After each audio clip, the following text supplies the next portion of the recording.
La giornata della memoria.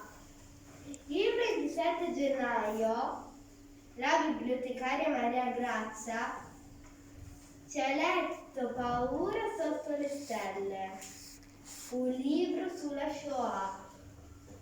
È la storia di due bambine, Lidia e Hélène. Hélène racconta che la sua amica è stata deportata con la sua famiglia perché era ebrea.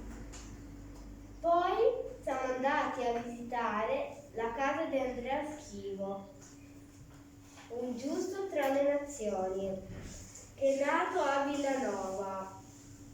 Per questo dobbiamo ricordarci della giornata della memoria, perché queste cose non accadano più.